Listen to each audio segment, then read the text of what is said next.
बिस्मिल्लाहिर्रहमानिर्रहीम। अस्सलामुअलैकुम। Saudi Urdu news channel में आप सबको खुश आमदीद कहा जाता है।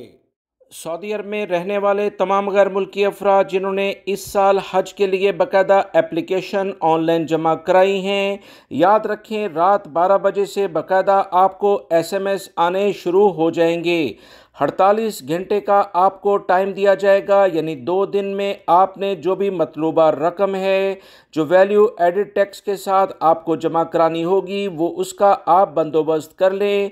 अगर 2 दिनों में ये रकम जमा ना कराई गई तो ये चांस मिस होने की ज़्यादा तवक्का है, क्योंकि इस वक्त सऊदी अरब में बहुत सारे लोगों ने इस साल हज के लिए अप्लाई किया है। अगर 48 घंटों के दौरान फॉर्म के लिहाज से जो रकम आपने जमा करानी है वो जमा नहीं कराई तो ये किसी दूसरे शख्स को यही ऑप्शन दे दिया जाएगा। सऊदी वजारत हज उमरा ने बता दिया है कि 48 घंटे के लिहाज से SMS तमाम गैर मुल्की और सऊदी शहरियों को आज रात 12 बजे के बाद से भेजना शुरू कर दिए जाएंगे।